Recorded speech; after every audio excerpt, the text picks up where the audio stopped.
Thank you, Jeff. Well, folks, at 2:20 this morning, we marked 113 years since the RMS Titanic went down at the head into the North Atlantic Ocean. The sinking shocked the world in 1912, but has continued to captivate people for over a century. For this anniversary, I'm taking a look at the sinking and trying to figure out why the Titanic remains as famous now as it did back then. Sea travel in the years preceding Titanic's maiden voyage was still a very dangerous proposition. But the industry saw major developments in shipbuilding technology toward the late 19th and early 20th centuries. By the time the world laid eyes upon the RMS Titanic in 1912, it represented a new level of luxury, size, and ironically, safety. When the unsinkable ship went down, it shocked the world. It was an indictment on British shipbuilding at a time when Britain was trying to assert dominance at sea.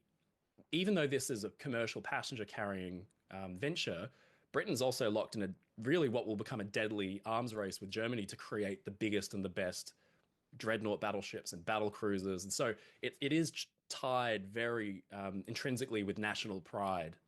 Michael Brady is an Australian content creator on YouTube who's been fascinated by nautical history from a young age. His channel, Oceanliner Designs, has nearly 800,000 subscribers. Among many topics, he's made dozens of videos about the Titanic, showing just how popular the ship of dreams remains among audiences to this day.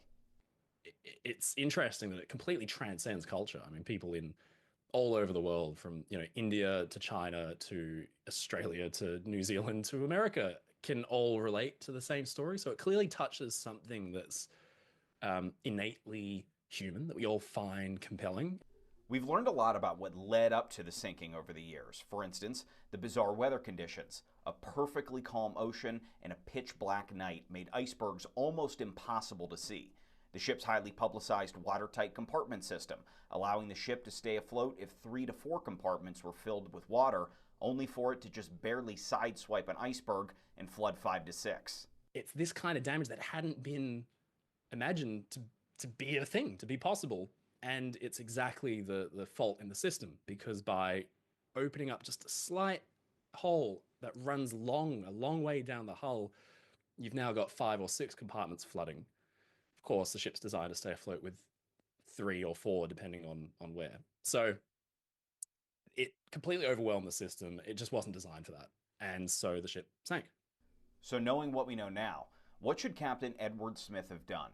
Brady explains that contrary to popular belief, Captain Smith was not trying to break a speed record, but rather just trying to keep the ship on schedule. Any delay would cause big problems, just like flight delays cause problems now.